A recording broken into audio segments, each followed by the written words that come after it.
6 years after leaving North City, I met my ex-fiancé, Joe Orion, and my biological brother, Winora, in a warm, spring-like town in South City. All these years apart, they still carried themselves like noble, gentle young masters from wealthy families. Through my own hard work, I now own a small flower shop in this town. 1 bouquet of lilies, 1 of carnations. 200 yuan total. They clearly hadn't expected to see me here. The moment our eyes met, both froze in shock. I ignored their stares and buried myself in my work. Soon, the 2 bouquets were wrapped. Here you are, gentlemen. My polite but distant tone snapped the dazed pair back to their senses. They took the flowers and spoke at the same time. Why didn't you ever contact the family? How have you been all these years? I smiled coldly, the smile not reaching my eyes. No need. Just fine. Some people and some things I once thought would cut as deep as flesh and bone. But as time passed and I stayed far away, the wound slowly healed. A scar remained, marring the surface, but it no longer hurt. They still seemed trapped in some old emotion. I reminded them lightly, don't forget to pay, gentlemen. My attitude made everything that happened in the past feel like weightless clouds, blown away by the wind of time, good and bad, gone forever. When Nora pulled out his phone to pay, I arranged the flowers on the counter, and the digital voice of the payment system cut through the silence. WeChat payment received, 200 yuan. Thank you. I looked up at them, forcing a faint smile. Thank you for coming. Please visit again. Yet the 2 men who had sent me to prison together 6 years ago still stood there, not leaving. When Nora held the soft, comforting carnations, hesitating to speak. Aunt Shu isn't well, so Orion brought her to stay in the town for a while. Mom came too. We're living in the seaside villa area. Would you like to meet them? I held a pair of scissors, neatly trimming the overly long stems of flowers and placing them into vases. My voice was cold and distant. No need. MRS. When and I stopped being mother and daughter 7 years ago. I added. And don't mention me to her. It would only ruin the mother-daughter bond between Mrs. 1 and Miss 1. When Nora's face darkened instantly, he opened his mouth but said nothing. Joe Orion stepped forward, urgent. Eleanor, so much has happened these years. We've always. The doorbell suddenly rang sweetly. Welcome. Aunt Eleanor. A girl in a blue plaid skirt rushed toward me like a little bullet, hugging my waist. Her voice was young and playful, full of coquetry. I'm out of school. Tomorrow's the weekend. Can I sleep with you tonight? You said you'd make grapefruit candy and cookies with me. Let's go quickly. At the sight of the cute little girl, a genuine smile appeared on my face. I set down the scissors, wiped my hands on my apron, and helped her take off her backpack, setting it on the sofa beside her. All right. But I have to change first. Hurry up then. Willow puffed out her cheeks, touching her stomach, pleading. I'm starving. I gently pinched her pink cheek. Greedy girl. Help yourself to some cookies to fill your stomach. I turned back to the 2 lingering men, my smile fading. Gentlemen, I'm closing up now. They clearly sensed my sharp difference in attitude toward them and toward the girl, staring at me in daze and shock. I looked away, unwilling to engage. Lowering my head, I softly told Willow to stand back, then quickly tidied the clutter on the counter. Willow found the homemade cookies I'd baked and started eating. Her soft voice reached my ears. Aunt Eleanor, do you know these uncles? My hands paused for a moment. I replied calmly, I don't. The 2 men at the door stiffened. Willow tilted her head, frowning. But they were looking at you really strangely. Did they? I didn't notice. I swept the crumbs from the counter into the trash. When I looked up again, they were gone. Willow's eyes sparkled. But they're really handsome. As. Handsome as my dad. They're as rich as him too, I think. My dad has the same car outside. The housekeeper said it's super expensive. Aunt Eleanor, if those uncles chased you, would you like them? I answered without hesitation. No. The piercing harm those two had done to me 7 years ago was still fresh in my mind. I had risked my life to save both of them. They had once spoken to me so gently. Tell me if anything happens. Big brother will fix it for you. Eleanor, you're the loveliest girl I've ever met. Thank you for coming into my life. Yet in the end, they were the ones who broke me completely and sent me to prison for a year. I told Willow to sit on the sofa and went into the lounge to change. Aunt Eleanor, I need to use the bathroom. I had just put on clean clothes when Willow cracked the door open. Her pink little face was flustered, but when she saw my back, she froze completely. Aunt Eleanor, you have so many scars. Did you get hurt? Does it hurt badly? Her bright eyes instantly filled with tears.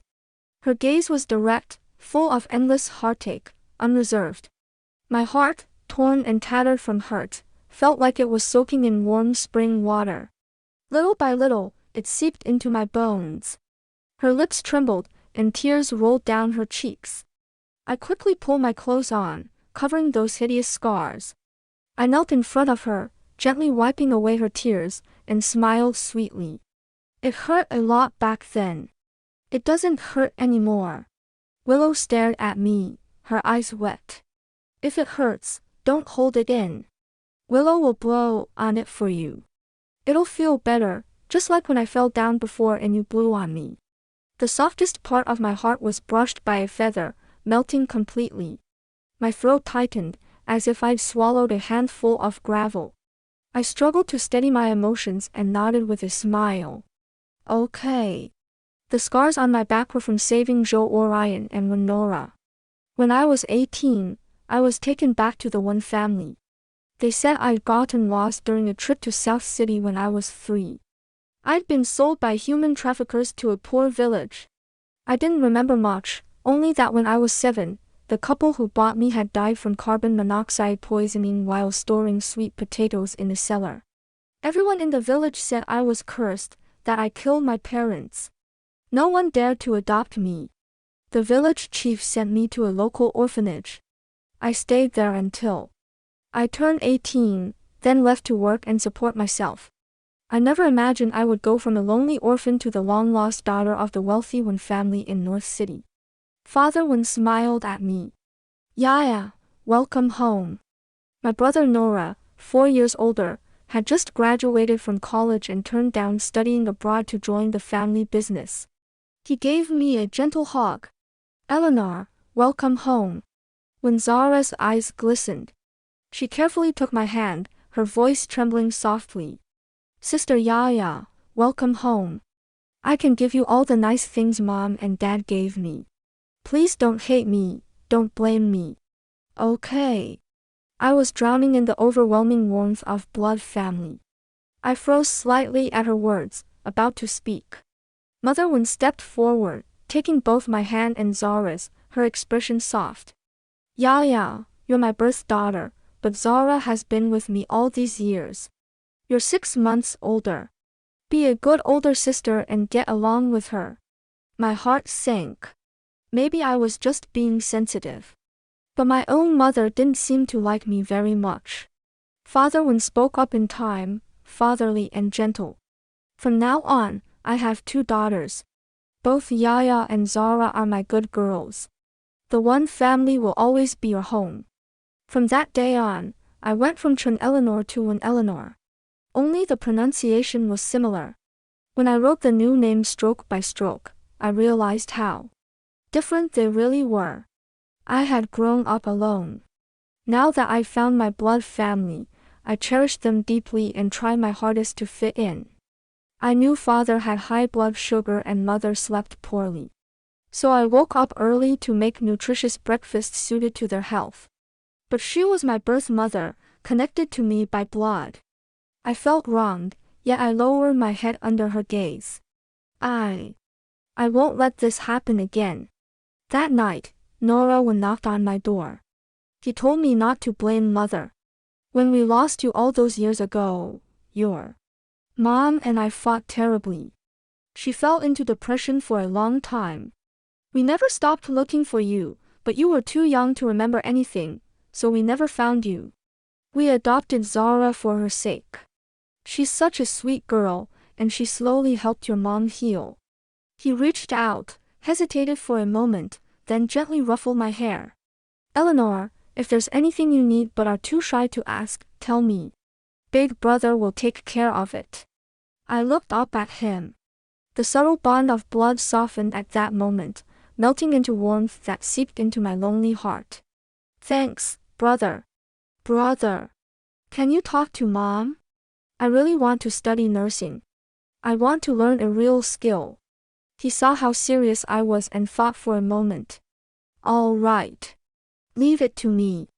After he left, I sat on the bed, turning it over in my mind, and decided to go apologize to mother anyway. The door wasn't fully closed. I heard the two of them arguing. You saw it today. She's not close to me at all. She may be my birth daughter, but she's been out in the world all these years. She has none of the grace, manners, or upbringing of a one lady. I don't like her personality either, stubborn, not half as thoughtful as Zara. Feelings can grow. I love Zara too, but Eleanor is our biological daughter. In grandfather's will, 10% of incorporation shares go to her. Eleanor is one of the rightful heirs of the one family. What about Zara? She has no shares. What will happen to her? A bitter taste rose in my chest. I didn't listen any longer and turned away. Why didn't my own mother like me? I thought of my foster mother in my blurry memories poor, but she always called me Nyonyo so gently. Too bad that warmth had been so short-lived. A few days later, my brother told me he found a school for me, completed the enrollment, and I could start studying nursing. But mother's attitude toward me only grew colder. Thankfully, my brother supported me and stood up for me. 2 years passed like this. Through the family's arrangement, I interned at a hospital. I wanted to rent a place near the hospital, and my brother arranged it immediately. On my 20th birthday, father had me sign a share inheritance document. He also arranged a marriage for me. He said it was a promise grandfather had made before he died. To the heir of the Zhou family, Zhou Orion. At 24, Zhou Orion was noble, handsome, and my brother's best friend since childhood. Even a single smile made my 20-year-old heart race. After news of the engagement to Orion spread through North City's high society, I had no idea what chaos it stirred up. But I could feel Zara's quiet, unspoken hostility toward me. I just didn't know why. Orion was witty, thoughtful, and romantic. After a month of getting to know each other, we officially started dating. He took me to watch stars on the mountain top, defended me at banquets, guided me, affirmed me, and encouraged me to follow my own ideas. My heart slowly fell for him. The situation inside the Zhou group was complicated, and he was under enormous work pressure. During my breaks from the internship, I went to his place to take care of him. I cooked, made soup, tidied up, and was gentle and devoted. When he got drunk from social events, I stayed up all night looking after him. Every morning after, he would hold me and say, "Eleanor, you're the loveliest woman I've ever met. Thank you for coming into my life." He ate my homemade cookies and grapefruit candy, praising my cooking. If there was any warmth in being taken back to the one family, it came only from my brother and Orion. To have family and sweet love even if mother still didn't care for me, I felt content. Until the car accident. I witnessed my brother's car flip over on the empty street in the early morning. My brother and Orion were unconscious, trapped inside. The car caught fire, and the fuel tank was leaking. Cars passed by and stopped, but no one dared to help. Only I jumped off my scooter and rushed over without hesitation. Ignoring the glass piercing my arm, I unlocked the door. I pulled my brother out of the driver's seat first, then went back for Orion in the passenger seat. The fire spread. The car could explode any second. I dragged Orion out, slung him over my back, and struggled to run. A sharp fizzing sound reached my ears. Without thinking, I threw Orion to the ground. A deafening boom. The car exploded. I threw myself over him, covering his head. My ears rang, and my back felt like it had been torn open. I woke up 2 days later. My brother and Orion were by the bed, their eyes red, full of emotion, gratitude, and guilt. Were they blaming themselves because I'd risked my life to save them? I quickly comforted them. Brother, Orion. You're the people I care about most. If it happened again, I'd still save you with my life. I stayed in the hospital for 20 days. A nurse took care of me, and my brother and Orion visited briefly each day. But Mother and Aunt Shu never came. It was strange. I just saved their son and their nephew with my life. When I was discharged and returned to the one house, I was shocked to see Mother and Father wearing cold, angry expressions. Father said, "Eleanor, end your internship. You're not going back to the hospital." I stared, stunned. Why? Mother looked furious. Because you insisted on studying nursing, insisted on working night shifts. That's why. Nora and Orion were on their way to pick you up and crashed. When Eleanor, how could I have given birth to such a selfish daughter? Not half as sweet as Zara, and you almost got your own brother. And fiancé killed. I froze, dumbfounded, and argued. That's not true. It wasn't like that. Mother's gaze turned sharper. You still want to lie. Nora and Orion said it themselves. Would they make it up? Thud. My heart felt like it had been punched hard, a dull, heavy pain. The wounds on my back had only just scabbed, but they felt like they were splitting open again, cold and bleeding. Why would they say that? I never asked them to pick me up from night shifts.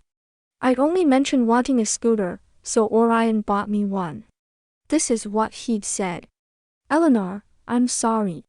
You know how complicated things are inside the Zhou group. My uncles are watching my every move. I don't have time to drive you to and from work. Be careful on the scooter. Why were they lying? I went to the company to find my brother. He wasn't there. I went to the Zhou group to find Orion. He wasn't there either. I called them both, but no one answered. I rode my scooter to Orion's apartment. The door was slightly ajar. I heard Zara Wen's soft, crying voice. I'm sorry, brother. Orion. It's all my fault. I was being selfish and wanted to run off abroad. That's why you had the accident. It's all my fault. Nora won. It's not your fault, Zara. Don't blame yourself. Big brother just didn't handle things properly. In my heart, you're the only sister who matters. Once Eleanor turns 22 and officially gets her shares as a one shareholder, I'll make her willingly transfer them to me. Then I can protect you properly. I stood at the door, frozen, as if ice water had been poured over me from head to toe. Then Orion's voice struck me like a hammer. Zara, you know I love you. My heart and body are yours. But the Zhou group is full of wolves waiting to take me down. I can only gain power step by step through this marriage. Eleanor holds 10% of Wen's shares. Being married to her gives me an advantage in the upcoming shareholders meeting. She'd risk her life for Nora and me. She's easy to fool. Just wait a little longer. Then I can tell everyone openly that you're the one I love. Orion, Zara called his name sweetly. I haven't had much of an appetite lately. I want grapefruit candy and homemade cookies. Orion coaxed her gently. All right. She's being discharged today. I'll have her make some. I don't remember how I left. My heart was bleeding, throbbing with pain. The two people I cared about most, the two I'd protected with my life, all their care and love had been fake. All for that 10% of shares. They were such good actors. and the grapefruit candy and cookies. Every time Orion asked me to make them, he would hug me from behind, nuzzle my neck, and say possessively that I should only make them for him. I thought it was sweet. Now it only felt like mockery. I wandered the streets all afternoon, then returned to the one house. As soon as I stepped inside the entrance, I saw Zara cooing in Mother Win's arms. "Mom, I'm not going abroad to study anymore. I can't bear to leave you. Father's busy, brother's busy. If I go abroad too, I'll be all alone at home." Mother Win held Zara tenderly and lovingly. "What's good about going abroad? Here at home, Mom, Dad, and brother spoil you. You're already so happy, why suffer overseas? But will sister think I stole her love? Will she blame me?" Mother Win's tone turned cold, her smile fading. "When I look at her, I'm reminded of your father's betrayal during my confinement. Zara, in Mom's heart, you're my real little cotton-padded jacket, my good daughter." My chest felt stuffed with wet cotton. So that was how it was. Whether I was lost or not, whether I stayed by her side or not, she never liked me. In a single day, the moon was covered by dark clouds, and I was plunged into endless darkness. The family affection and love I believed in turned into sharp blades, stabbing me in mockery. Bloody, painful, like flesh being cut from bone. "Eleanor, did your phone die? We couldn't reach you." Orion Joe's voice came from behind me, followed by Nora 1. "Eleanor, brother bought your favorite snacks and fruits." I suppressed my emotions. My phone died. I didn't turn to look at them, walking straight inside. I met Mother Win's eyes for a moment, then headed to the dining room to pour water. Zara Win trotted up to me, pretending to be soft and delicate. "Sister, did you hear me talking to Mom? I'm sorry I took Mom and Dad and brother's love away from you." I held back my rage and glanced at her coldly. "What's mine can't be taken. What can be taken was never mine to begin with." Her eyes froze, then she smiled again. "Sister, I want the cookies and grapefruit candy you make. Can you make some for me?" At that moment, my sanity completely collapsed. I slammed the glass in my hand and roared. "Why the hell should I make them for you?" The glass caught her calf. She screamed and burst into tears. Orion Joe, Nora 1, and Mother Win all rushed over. Mother Win shielded Zara in her arms. "It's just asking you to make something to eat. Is this how you treat your sister?" Nora Win looked furious. "How could you yell at Zara? Is this how I taught you?" Orion Joe stared at me coldly. "Eleanor, apologize to Zara." I looked at the four of them, hatred surging and deepening in my chest. Why should I apologize? Why should I sacrifice my feelings to pave the way for her happiness? Why should I take the blame for her? You two only had that accident because of slap. Nora Win slapped me across the face. I staggered, but I still slapped Zara back hard. Zara cried hysterically. I was tied up by Nora Win's men and locked in the Win family's underground home theater. They even cut the electricity. Only a little food and water were sent each day. Not enough to fill me, but enough to keep me alive. They told me to reflect. The only thing I needed to reflect on was how blind and foolish I'd been, not seeing their true faces. They'd hurt me until I was broken. I don't know how long I stayed in the endless dark. Then they let me out. The long-lost light blurred their features. Orion Joe said, "Eleanor, I'll marry you officially. You plead guilty, you pushed Miss Lin." I didn't even understand what he meant. Nora Win said, "Eleanor, help Zara out this time. Brother will make it up to you later." It turned out Zara Win had argued with Miss Lin at a banquet. Miss Lin had mocked her for being an adopted daughter with no family shares, no matter how favored she was. Furious, Zara had fought her, and Miss Lin fell down the stairs. The Lin family was competing with the Win family for a project and took the chance to retaliate, suing the one family for intentional assault and demanding an explanation. Zara panicked and pretended to cut her wrists. It terrified all of them. I laughed bitterly from anger, but after continuous physical and mental torture, I didn't even have the strength to curl my lips. The wounds on my back from saving them hadn't even fully healed. Yet they wanted me to take the blame for Zara and go to prison. To crush me and throw me into the abyss. I screamed at them for being heartless, ungrateful, beasts who would die a terrible death. If you refuse to drink the toast, we'll force you to drink the forfeit. Don't blame us for being ruthless. In the end, the two of them joined hands and sent me to prison. That day was exactly the 3rd anniversary of being taken back to the one family. But it was also the day I cut all ties with them forever. I packed my things, picked up Willow's backpack, closed the door, and prepared to lock it. Aunt Eleanor, those 2 uncles are back. Willow's soft voice reached my ears. I turned around. Orion, Joe and Nora had returned, running over, breathing heavily. Both stared at me deeply, their eyes red with heavy regret. Eleanor, can we talk? I asked the nanny to take Willow to the car and wait. Turning back, I looked at them coldly. Gentlemen, what do you want to talk about? About how ungrateful you are. About how you faked affection for me for that 10% of shares. About how you made me take the blame and go to prison for Zara 1. Mr. Joe, when I was blind and foolish to give you my true heart.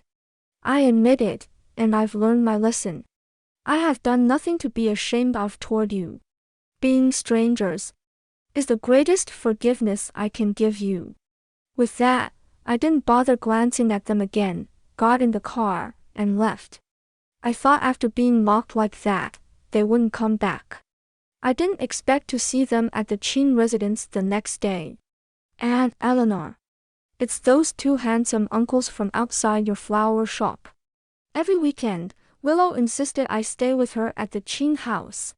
After I got out of prison, I came straight here and did odd jobs to survive. Later, the Chin family advertised for a confinement nurse $5,000 for a 3-day trial. I applied. Willow was a premature baby, and Mrs. Chin had passed away from amniotic fluid embolism. With the Chin family's wealth, they could have hired any nurse, but little Willow kept crying, no matter how many they tried. Only when I held her, fed her, and put her to sleep would she stay quiet. That innocent, soft little baby grew up little by little under my careful care. Every moment of her growth was like warm sunshine shining into my tattered, gray life, healing me. Everyone in the Chin family was kind to me. At that moment, I took Willow downstairs, planning to catch butterflies in the backyard. I saw Butlerly receiving Orion, Joe and Nora 1. I glanced at them lightly, treating them like complete strangers. I ruffled Willow's hair. They're probably here to see your dad. The Chin group was South City's number 1 enterprise, sitting at the very top of the wealthy elite far beyond ordinary families like the Joes and Wens in North City. We caught butterflies and a few bees. Watching Willow's innocent smile slowly soothed the old pain brought back by running into those 2 again. South City was good. The town was good, warm like spring all year round. After playing for a while, I brought Willow back inside. Orion, Joe and Nora 1 were still in the living room, being received by Mr. Chin's assistant. Butlerly smiled at me. Miss Chun, everything you wanted is ready. Willow looked up. Grandpa Butler, I'm definitely going to make good cookies today. You have to try some. Lee smiled helplessly. I hope Miss Willow makes cookies she's happy with this time. I smiled and took Willow's hand. Come on, let's wash our hands and make cookies. When the cookies and grapefruit candy were fresh out of the oven, Chin Elias came down the stairs, leaning against the kitchen doorway, watching for who knew how long. I froze for a moment. Mr. Chin, Willow called sweetly. Daddy, I really succeeded today. Try some. Elias' chin picked one up. A little better than last time. Improvement. Willow's lips puckered, and she turned to me, discouraged. I quickly knelt down, tapped her nose, and comforted her. Don't listen to your dad. These are way better than last time. Only after speaking did I realize my tone was too soft, too intimate. But Elias' chin just smiled and said nothing. I stayed at the Chin house for 2 days. On Monday, I dropped Willow off at kindergarten and returned to the flower shop. Orion, Joe, and Nora when were back and they'd brought Mother one. Eleanor, can you give Mom a little time? Her tone was softer than ever before. I don't think there's anything to talk about between Mrs. One and me. After all, no real mother sends her own daughter to prison for an adopted one. Mother One looked hurt. Mom was wrong, terribly wrong. I didn't know Zara One was your father's daughter with his mistress. I'm so sorry. As soon as I found out the truth, I told your brother to find you, but we couldn't. Eleanor, give Mom a chance to make it up to you. Never had I felt so ridiculous.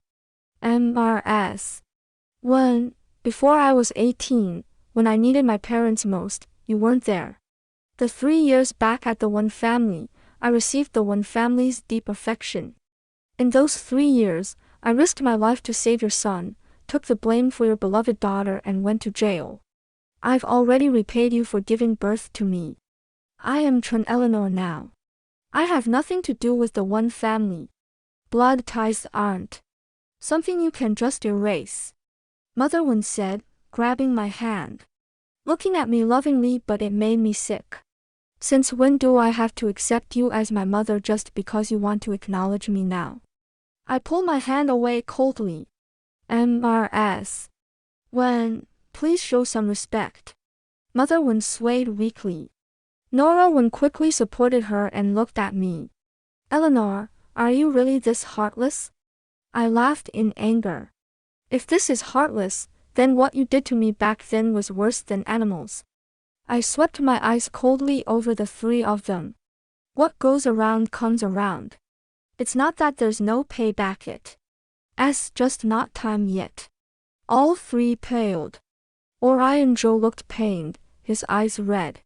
Eleanor, Zara One lied to us. I betrayed your love. You said you'd love me forever. I was wrong, so wrong.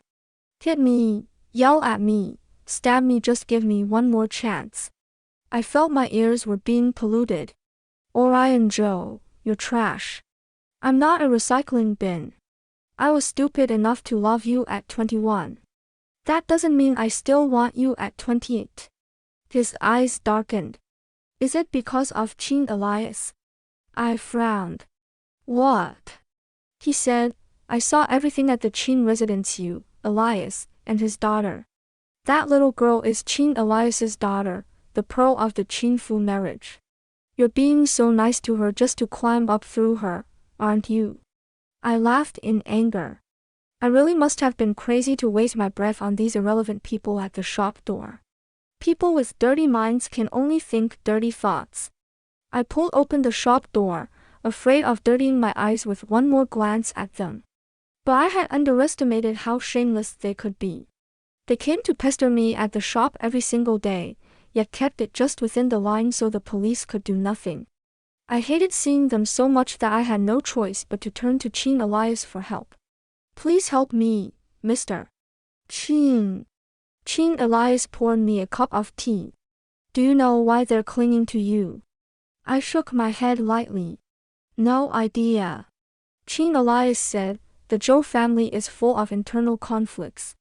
Orion Joe is capable, but his uncle is no pushover. As for the One family, since Zara One is also Wen Shicheng's biological daughter. When Shicheng and Suli divorced, and the One family split in 2.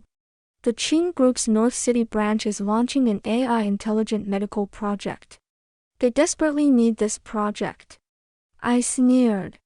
So they want to use me again. Take advantage of me. I couldn't hold back and cursed, how shameless. Chin Elias looked at me. Do you want to slap them hard in the face? I blinked. How? Chin Elias spoke seriously. I need a wife to deal with my elder's pressure to marry. Willow needs a mother. You're the best candidate. I froze. Chin Elias's gaze was deep. I know what you want to say.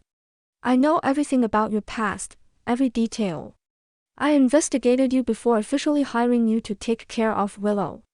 Chen Eleanor, with my current power and means, I don't need a marriage for profit. I need a stable marriage for public approval, and a warm, complete family for Willow. I trust your character, and I can see how you feel about Willow. But Willow. He suddenly smiled.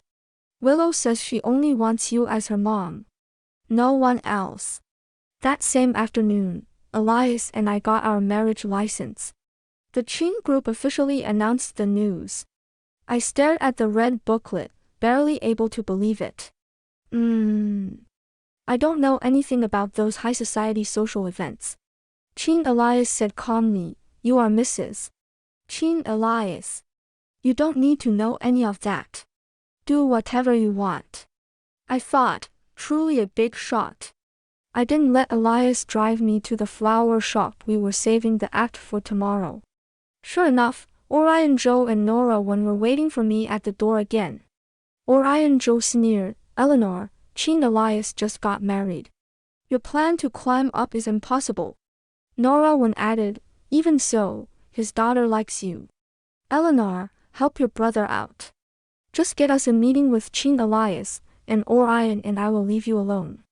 I remembered when I agreed to marry Elias, he asked what I wanted as a wedding gift. I said, I wanted Orion Joe and Nora to lose what they cared about most, and preferably go to jail too. He paused for a moment, then smiled. All right. I'll make sure my wife is satisfied. So I agreed to their request. I made no attempt to hide my loathing for them. But as Orion left, he said to me, Eleanor, I only realized later that I really fell for you. Your gentleness and thoughtfulness made me fall slowly. I just realized it too late. Now that we've met again, can you give me a chance to make it up to you? I looked at him mockingly. Mr. Joe, your cheap love might have fooled the 21-year-old me, but the 28-year-old me finds it disgusting. The next day, Chin Elias came to the flower shop to pick me up, saying we were moving. I moved into the Chin residence, became its mistress, and Willow's Eleanor mom. On the third day, Chin Elias had his assistant inform Orion Joe and Nora when to come to the Chin house. In the living room, Orion and Nora stared in shock at me sitting beside Elias, their faces dark and unreadable. Chin Elias's presence was overwhelming. One glance from him, and both tensed up. I hear you two have been begging my wife at her flower shop every day, asking her to connect you with me. For my wife's sake speak. What do you want? Hearing this, Orion and Nora's eyes widened at the same time, staring at me in disbelief. Their faces turned pale and green, shifting through every color. I stood up, glanced at them coldly, and said, You two talk. I left the living room and went into the kitchen. I had the housekeeper prepare ingredients I wanted to braise pork myself. Elias seemed to quite like it. Father and daughter had the same taste. As for me, I loved cooking, loved making all kinds of food, and longed for a peaceful, warm life. And Chin Elias and Willow had given me exactly that. When Orion Joe and Nora left South City, they came to me again. Full of regret, begging for forgiveness. I had the bodyguards throw them out directly. 3 years later, Willow was in 2nd grade. After she begged and pestered me non-stop, I agreed to have a little brother or sister for her. Chin Elias was extremely cooperative, stopped using contraception, and tried very hard. A year later, my daughter with Chin Elias was born. A few months after that, good news came from North City. Orion Joe and Nora had been in a car accident and hospitalized. Before they even recovered, Zara sued them. With conclusive evidence. They were sentenced to 2 years in prison. Orion Joe lost the power struggle within the Joe family. Nora One was also convicted of economic crimes and stripped of his position as CEO of the One Group. As for me, I continued running my flower shop in South City, living a happy life. Whether I was the orphan Chen Eleanor, the One family's real daughter One Eleanor, or now Mrs. Qin Chen Eleanor, I would always live my life well. Be my own bright moon, shining for myself. Are you satisfied, wife?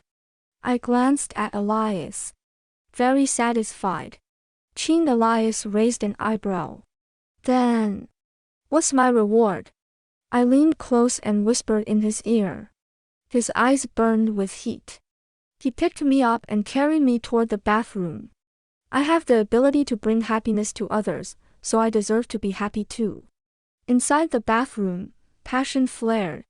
Outside the room, Willow's voice sounded helpless. Dad, stop clinging to Eleanor, Mom. Your little sister is crying. She needs milk to sleep. Though it is bitter to give your heart to the wrong people, it is never the end of life. The heroine was once used and betrayed by her blood relatives and lover, suffering all the ups and downs of life, but she did not sink into grief. Instead, she pulled herself out of the haze and finally met a kind person and warmth. This tells us not to deny everything because of one betrayal. We should cut our losses in time and stay away from those who drain us, keep true to ourselves, and be the best version of us. The hardships that do not break you will eventually become the light shining on your way forward, and beauty will come as promised.